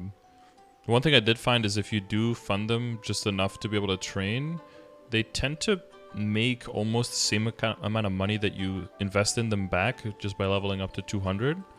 And then with that money, you could just throw it into the next one and just recycle the funding that way. How much funding? I usually did about, I think I did about 300 mil per character. Okay, and then Just like a little bit of star forcing or more, yeah, like star forcing up to evening? 10 or 11, usually up to 10, and then just finding as many equips as possible, and then occult cubing up to 3% stat on everything, or to 6% if it's epic, and then the emblem and the secondary and the weapon, try to get those to epic with 6%, and then that's basically, yeah, and you could do that with some extra monster crossman cubes, or, you know, for the little bit that we can. Yeah. And then that's usually where I was at, yeah. And then with the Legion coupons and stuff like that, and the Monster Park coupons, that was enough to get them to 200. Make sure you use your snail sparingly and try to loot as much as possible. Yeah. So maybe you know, maybe Blackheart Pet if you can get lucky with that. And then and then all the money at the end, NPC the non-valuables, and then that money goes to the next character, and that was roughly a break even. Okay. So you're not losing actual money on your... Yeah, maybe like 50 mil per character. Maybe some characters a little bit more unlucky, needs to cube more. Maybe another one is a little bit luckier. Maybe one is during an event and you save some. Yeah, but it was like 300, maybe 350, like around there per character. Yeah. Even if you're losing 50 mil on your man, it's really not that bad for saving so much time on mules. Yeah. Even if you lose 50 mil and it's on 20 characters, even then it's one bill, which is still. That's manageable. Very much so. And then for the finishing up on the Legion stuff, would you say it's fine how I arranged it, or? Yeah, I think like, so. I'm pretty sure crit damage and ID are the biggest focus. Yeah, no, this is fine. This is fine. I mean, I guess technically you could switch the dex with attack, I guess. So you have a little bit more weapon attack, but other than that, this seems fine, yeah. Get like 25k of range, maybe. Yeah, a little bit. It's a bit min-maxing at this point, yeah. No, other than that, no, it looks fine. Doesn't cost anything, so. Inner ability. I have 90% skip cooldowns. Should I roll 20 with this coming up event? If that's your question, I would always say no to that. That's too much min-maxing and too possible to just waste stuff on. Think of, like, for the long term, if you want to min-max on your inner ability, the min-maxing will be to try to roll with circulators for a good second or third line, and then lock that, and then re-roll to try to get the cooldown skip back on the top one. So what you're just trying to add a second or third line to it, that would be like the next move to do. So first of all, there's changes coming from KMS to the inner ability that will make re-rolling better, so you're definitely waiting at least until that. Your cooldown skip is the most. On Sunday is not worth it. No, I wouldn't work on that. You've got Mezzo and you got your 19% cooldown skip. I think you can keep that for quite a while. And even the 4%, it's like everything on your grid, lower tier. Yeah. Except Mesos, but Mesos is really good right now for farming. Yeah, it is. Yeah, a lot of people will say that like 18, 19, or 20% Mezzo is the best inner ability. A lot of people will say that just for the sake of progressing your account is one of the best ones you can get. And as long as you don't need attack speed +1, I think it is for almost everyone, yeah. I would feel too bad re-rolling. Yeah, for sure. My first line for Mesos. It's the equivalent of like 10% Meso obtain in total, which you're totaling with everything on is probably close to like 270. So 10% of that of 270, so that's only 127. So that's only like 4%, right? Versus versus 19% cooldown skip. Yeah, I don't think that's ever worth it because of how much that helps you with bosses. Just slamming down those extra bats is so much. Yeah. I wish there was like an indicator when the cooldown gets reset. Like it's so small, you have to like constantly look at. Yeah, the it bottom of flashes the like a screen. little bit. If you're looking straight at it, you can see yeah. it flashing a bit. Like it immediately repops, but it's yeah, it's not a huge indicator. I have to do because I'm on the Fire Poison Mage doing Project CRA now, and I have the same line. So I have to try to keep Meteor Strike on cooldown, but whenever I use it, sometimes it cooldown skips, so I have to use it again. So sometimes I have to use it like 3-4 times in a row. That's really annoying. So I'm really focused on making sure that it goes on cooldown when I use it now. But yeah, it's not as obvious as it could be. That's like, true. At the same time, you have to watch for like everything that the Sea Vellum is throwing at you. So yeah. So yeah, like in World of Warcraft, you could like it flashed so hard on your screen, like in the middle of your screen. So yeah, small things. Yeah, that could be a quality of life thing to make that a little bit more visible. Or like, I don't know, accept third-party plugins for stuff like that. Yeah. Or whatever. With how unstable this game is, I don't know if that's a good idea. That's never gonna work. You're just gonna crash maybe on with everything. The 64-bit client. Yeah, maybe. The only other thing I see in your stat window is like you can hit 100% crit with your buffs on, right? Because decent sharp eyes. Yeah, decent sharp eyes. So I have 1% wasted. That does mean that your critical damage is your critical damage is a bit low because your gloves doesn't have it. Gloves don't have it, and because your Legion grid isn't full, and because the Hayado and the Jet aren't level 200 yet. But the other thing is that on your hyper stats, you're a little bit low there in critical damage. I would definitely focus on critical damage at this point to get that one also to 10 with the other ones. In general, you want to do that over attack power or magic attack. Critical damage will give you more damage, even if it's just 1% per line, because critical damage is basically final damage on critical hits. And if you have 100% critical rate, it's all the time. It's kind of like final damage, except the difference with final damage is that it's additive versus multiplicative, so it does have diminishing returns. But if your total critical damage is only like 50%, it's very low diminishing returns there. That's like for people who get to like 200% critical damage, where you won't see as much of a difference, but you're not anywhere near that. So it's still, critical damage is still really, really good. So like I should be aiming for almost around 100% crit damage with the combination of everything? I mean, it's basically more equals better for critical damage. Okay. Because everywhere where you can get critical damage, it's better than the other stuff that you can get there instead. So if you can get critical damage somewhere, get it. So I would replace damage and attack power for critical damage? No, just the attack power, I would say. If you would ideally, if you just switch the critical damage and the attack power in levels, that would like see you like a nice increase in damage. Really? So in your ability, hyper stats, sorry, damage is better than attack power? Damage is better than attack power, yeah. And remember, it's going to be even better in a comparison because of once the passive changes, right? Because the total amount of damage is going to go down, so the sources that you do have are disproportionately going to be stronger. Noah says Cadena only needs 88% crit. I think that's because of decent combat orders, right? But decent combat orders and then sharp eyes, that gets you to 100? Decent combat orders, which... Oh. No? Oh, what then? But because the one skill that gives you crit that doesn't have 100% uptime, right? Because of dots? Would the dots give you critical rate as well? Is it 2% per dot on a boss? And you can get up to 6? And then it gives you as well? Against enemies affected by abnormal statuses gain critical rate plus 1% on cheap shot. And then, where's the other percent?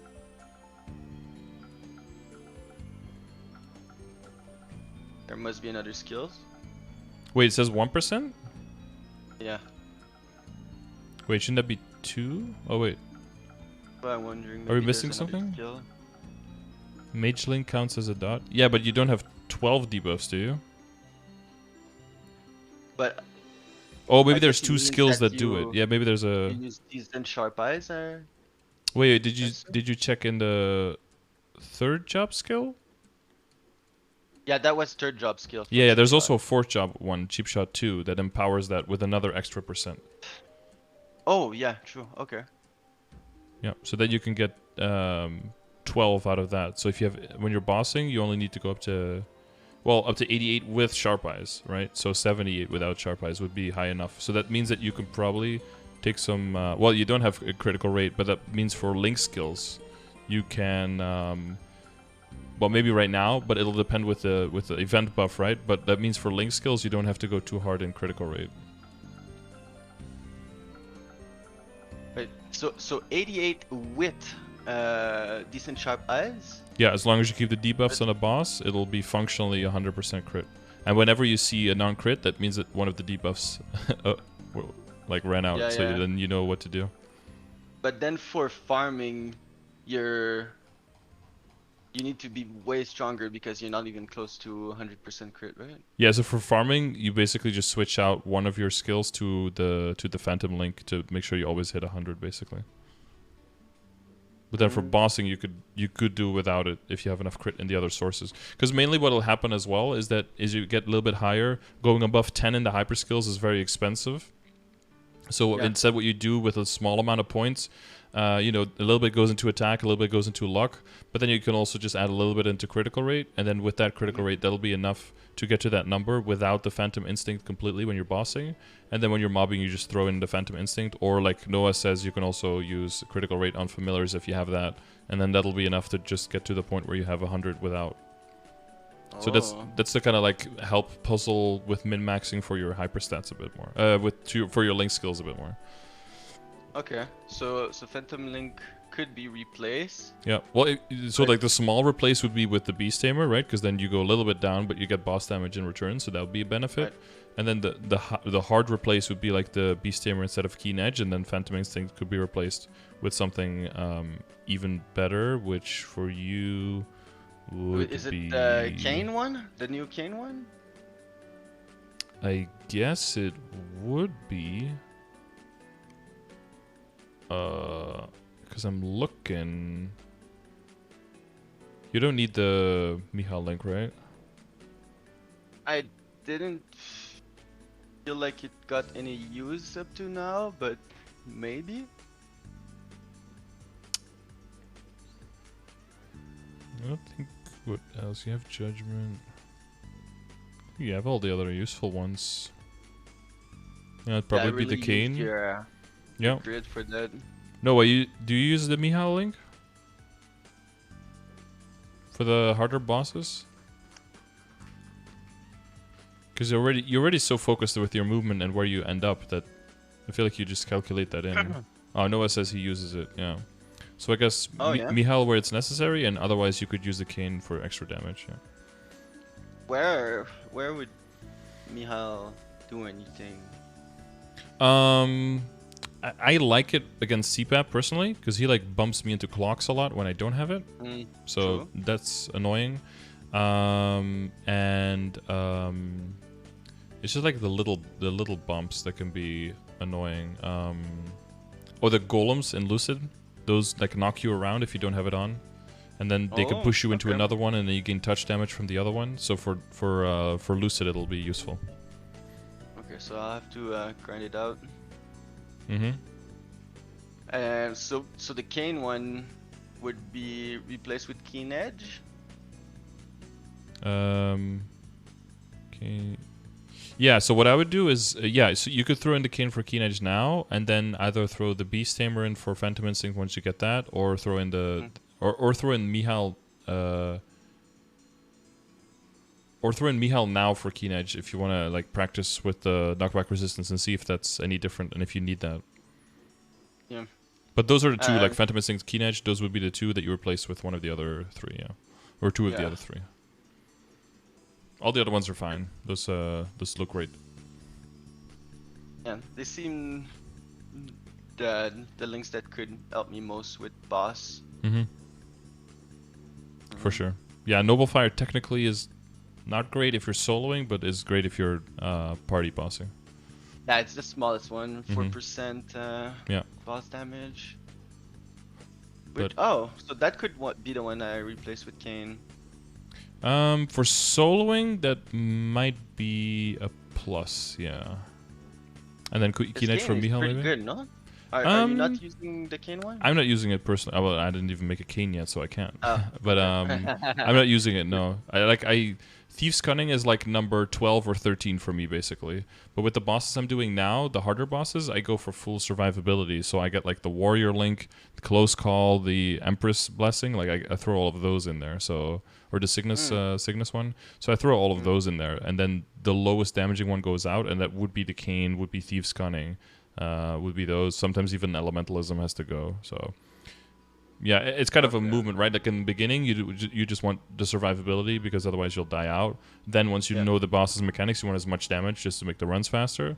And then once you're so strong that you know you can definitely kill it, you want the survivability again because it would just be silly if you die out, and you know you can clear within the time anyway with how strong you are. So then survivability becomes important again. So depending on what part of the process you're in, you'll move around your link skills quite a bit.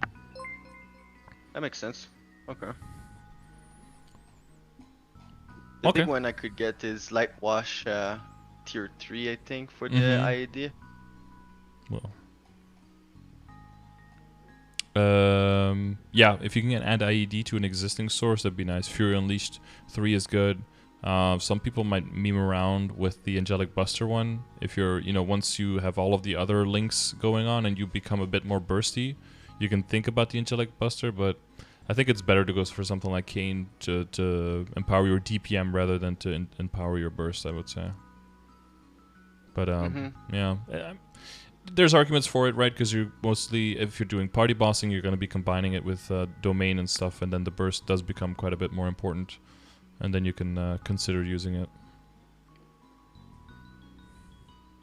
All right, that's great. All right. So equip-wise, so the main question was like where to throw your money at, right? So we talked about the arcane stuff. The priority for that is quite clear. So for all the other stuff, it'll mainly be the case of going into full Abzo, just getting that shit all to 17. Yeah.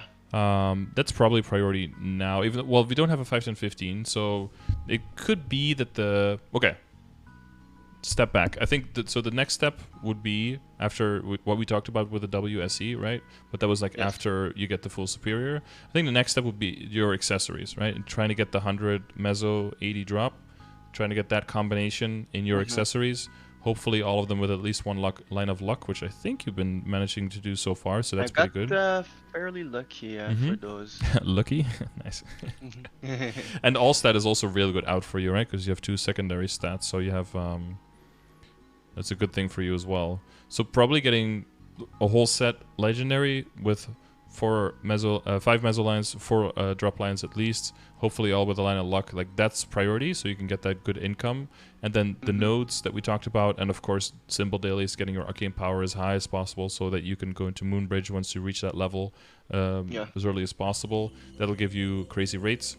And the other thing will just be to once you have all that in order, make sure you keep doing the important daily and weekly bosses to give yourself chances for backups. And with the kind of treasuring, like that one's already for damage, so you want to Star Force on the item itself, so therefore there you're just kind of limited in backups. But the main thing will be to save up for a 5, 10, 15, and then during that push all the Abzo to 17, and if you have money left, push the CRA past 17. That'll probably be the next after that. So like up to 18 or up to 19. You just do 1 star at a time on all of them and just see where they land until you're close to running out of money. Oh yeah, and with the Abzo, of course, also the accessories that you end up using, like the monocle and tattoo, that kind of stuff. Trying to get that all to 17 as well, like together. That'll be before you go past 17 on anything. And then after that, I shouldn't care at all about transposing those Sweetwater stuff. Well, right so now? So dependent, that will just depend on if you get a very good flame on a dominator, right? So until you have that, there's no rush there. Transposing and stuff, I would say that's something that comes into mind once you're at like everything is 17 and most of your stuff is legendary and has at least 2 lines of stat. That's when you start thinking about like transposing. That's when that comes in. And that's when you start thinking about pushing past 17 on the stuff that has low risk. So that would be CRA first. And then it would be accessories that have a lot of backups. So either the level 140 pieces that you can transfer into the superior stuff, or extra kind of treasure rings, or if you get lucky, extra Meister rings, stuff like that. That's when all of that comes into play. Okay. And for the, maybe I'm mistaken, but for the Abso, going to 17 stars, there's 2.1% of destruction. Yeah, I would safeguard that. I wouldn't risk that. Okay, okay, you safeguarded. Okay. Well, that's why you wait for 5, 10, 15, right? So you can get the 16 guaranteed, and then all you have to do is safeguard 16 to 17, and it'll make you cost, usually it costs about a third of what it does off event. So that'll be a huge benefit to you just waiting out that. Okay. But in the meantime, you'll have your, drop a meso set completed. Maybe use the 30% off that's coming to get your like monocle and tattoo to 15, for example, right? Make sure everything is at 15 so that when 5 to 15 comes in, all you have to do is 15 to 17.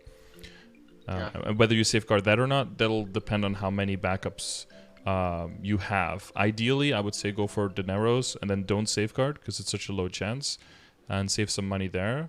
Because it is a high level item, and if you have to safeguard it, that already, even up to 15 already, can set you back quite a bit. Yeah, it's so expensive. But yeah. Okay. So mesos drop first, then just save for like 2-3 months until the next event. Yeah, then probably everything up to 15, right? During 30% off. Then save up for a 5, 10, 15. If that takes super long, you can start working on getting some potentials up to legendary. If you get the next batch of Sunny Sundays and there's no 5, 10, 15 in there, you can start working on the potentials and start working on legendary, like on the Abzo, and try to go for 2 lines of luck. And then just keep some money in the bank. So and then with the next batch, as soon as you see the 5, 10, 15, push everything up to 17. And that's around that time, hopefully you have the full superior set, and then you can start thinking about like re-rolling the emblem, re-rolling the secondary, that kind of stuff that we were talking about. Yep. Yeah, so superior will be the... So let's say today I am getting the one superior stuff. I should just put it to 15 or 12? If it's just one piece, I wouldn't prioritize it too much, because unless you have the full set, it doesn't do much of anything. So I'll probably just hold on to it and then wait for the 30% off and then push it to 15 during that. Oh, yeah? Okay. Yeah. So I kind of like, as long as there's no rush, just always wait for events. In the long term, that saves you the most money. Yeah. I really messed up with the last cube events. If I had more money, it would be so much better. Did you like spend money right before it? Well, the cube event and the like 5, 10, 15 was close, right? Yeah. The timing was kind of bad. Yeah, I don't know why they did that. It's like you have to make a choice. Yeah. Especially if there's late announcements, it's like. Yeah. Oh, Nexon, right? Yep, true. Oh, I think my guy just threw. Oh shit, I won. Nice. Easy clap. Yeah, so is there like a... No, well this one, I didn't do it for a long time either, but this one is actually kind of fast to learn. The blue one is like too much can go wrong. I usually don't do that one, but this one is it's like right before Ursus, and it's decently easy to do. Is there any piece of... buy the boots. Yeah.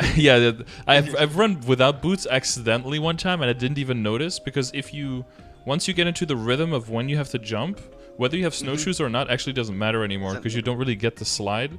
But to learn, it's definitely a lot easier with the snowshoes for sure. So is there any piece of equipment where you don't know what the next step up is, or how far you would go on the current equip?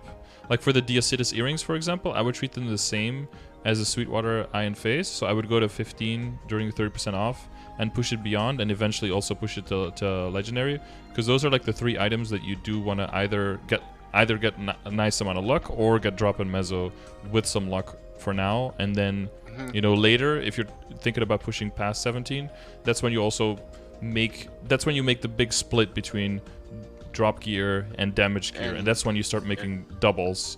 And then for the monocle and tattoo, it's pretty straightforward, because you make a double, it's the same item. Oh, the other one gets more drop, cool, that one is a drop now, the other one gets rolled for damage, or one rolls more damage, the other one becomes drop. You can just exchange their function.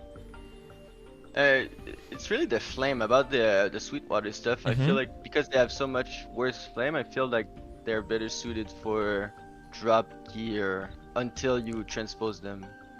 It's mainly just until you get to 17 stars, because that's when they really break out of their shell, and they break whatever kind of buff you would be getting from the boss accessory set, and they surpass that. And especially if you're going to go for 20 or 21 or 22, because the boss accessory items just stay very, very low. They can't even get that high. So, True.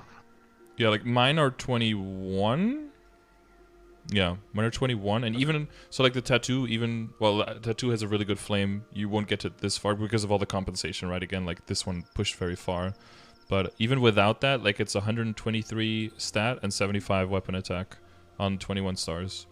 Like you can do whatever you want with the condensed power crystal, but you're never getting anywhere close to that. That's how much range does it give you? Just this thing? Yeah, if you unequip everything or you unequip one item, it's a really big difference. But like if I unequip only that and equip it, it's like 5.3 mil range. But if I unequip everything and then I look at it, it's probably only half of that. It's probably like only 2 mil or 2.5 at most. Well, it's still pretty good. Yeah, it's still pretty good, I would say so. I agree. It's okay. It's decent. Yeah. It's decent, yeah. Do you have the Genesis weapon? No, I haven't started any Black Mage stuff, but I did recently start all the Tenebris bosses and stuff. We did all 3 of them today, so once that gets rolling and I can do more training past 270 and I can approach 275, we can definitely start looking for Black Mage stuff. But slow and steady. Like other people have already been clearing for a year, but I'm in no rush for any of that stuff. So. Yeah, so I got recently the Dead Cetus earring 20% item drop rate. Is it worth to go over 80, or should I reroll for mesos? So if you get something that has double lines, then build around that. But you want to get 100% meso obtain. That's an important one, and then as much drop rate as you have room for. That's realistic. So like 1 per item, I would say, is realistic. If you do get something with double or with more, then you can go for like 1 extra line of drop. Then you go 5/5, or if you get 2 doubles, you can go for 5/6. But 5/4, like meso to drop, that's the most important thing. And then you can stop there as well, because that's when you can start generating that revenue and start saving up for all the 5, 10, 15, because that is expensive. Even with the discount, that is expensive. And then pushing past 17 is very important on stuff like the CRA, and that's going to cost as well. But there, you don't have to safeguard, right? You can, by that time, you'll have a bunch of backups, and then that saves you a lot of money not having to safeguard there. Okay. So I shouldn't at all spend mesos for getting 2 lines of drop meso, because it's going to be so expensive compared to saving for stars. Right? Yeah, not at this point. I wouldn't do that at this point, yeah. And it's technically also cheaper to do with black cubes and everything, so you can... I've gotten lucky for sure, and on most characters, if you go red cube and you try to get 1 line of drop or meso plus 1 line of lock on 9 equips, there's a decent chance that one of those items ends up with the double line, and then you can build around that, but it's also very possible that it doesn't. I think it's been about 50-50 for the characters where I really went for like full drop combination. Yeah.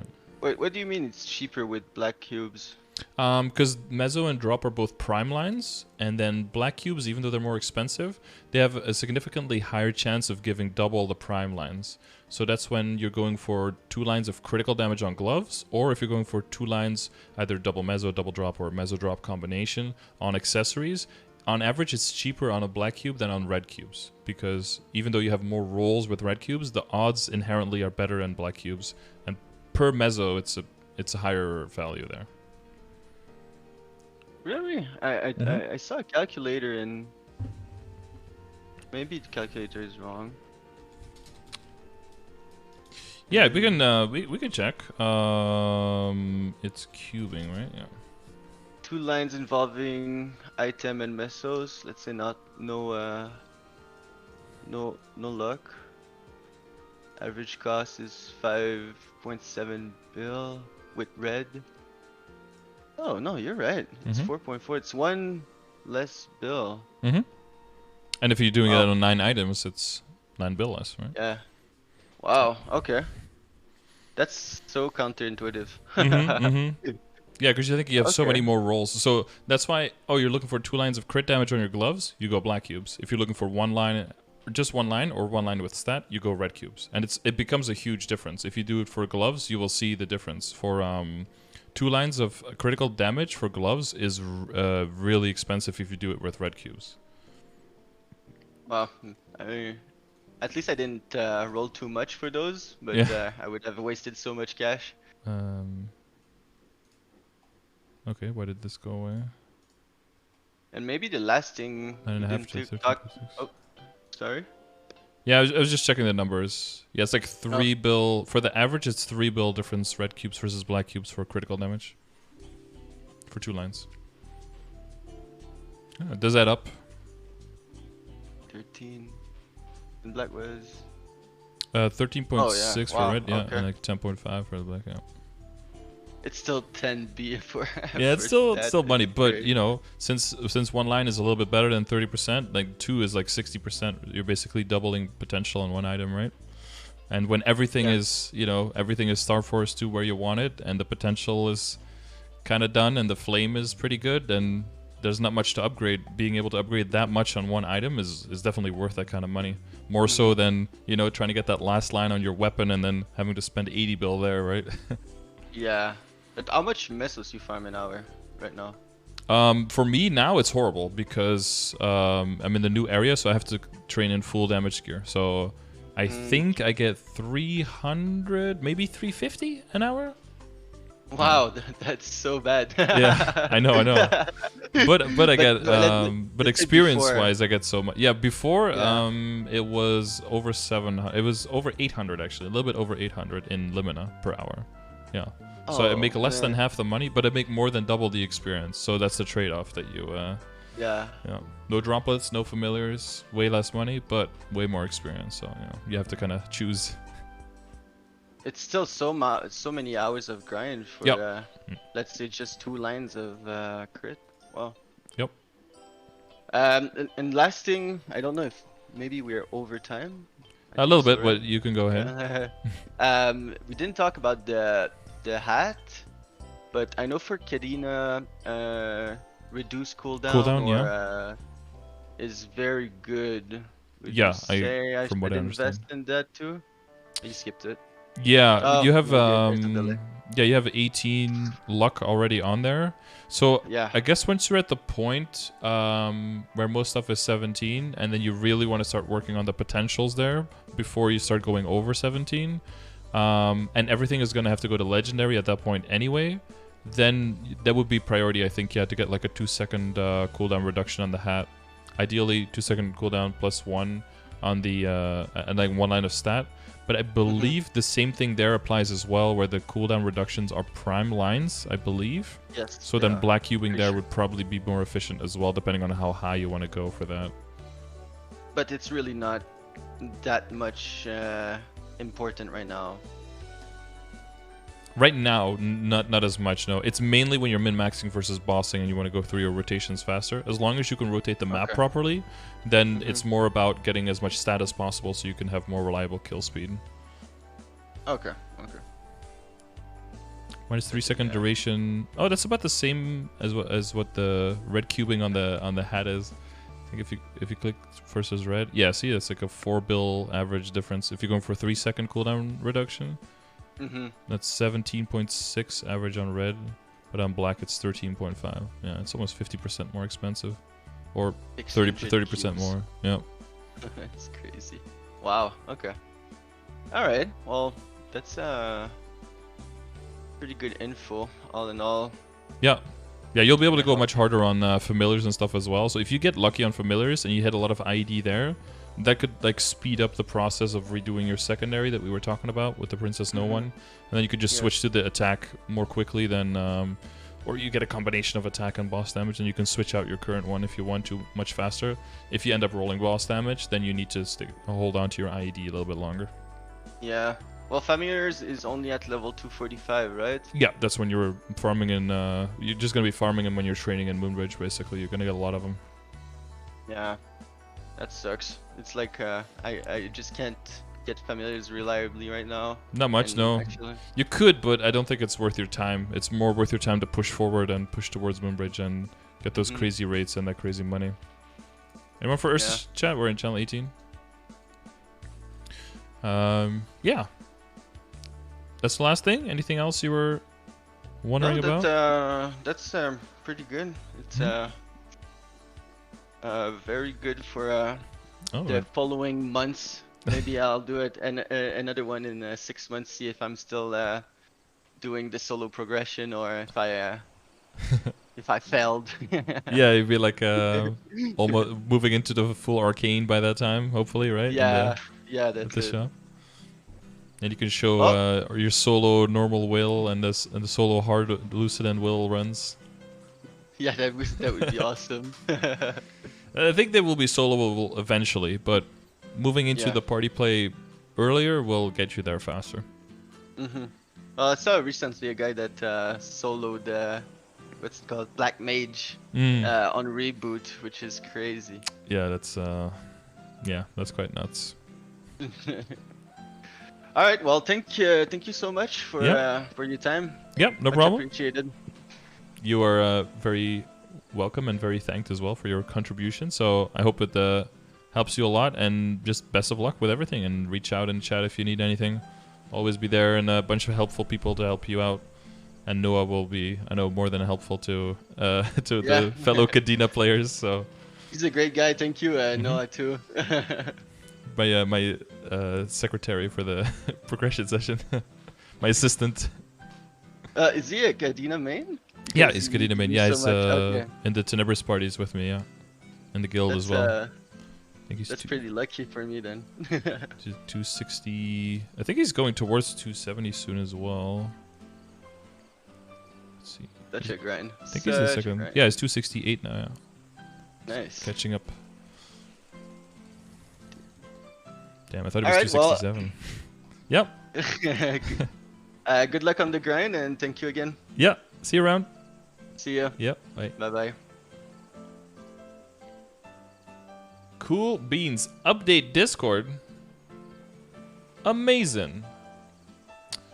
All right. Well, that was another big session.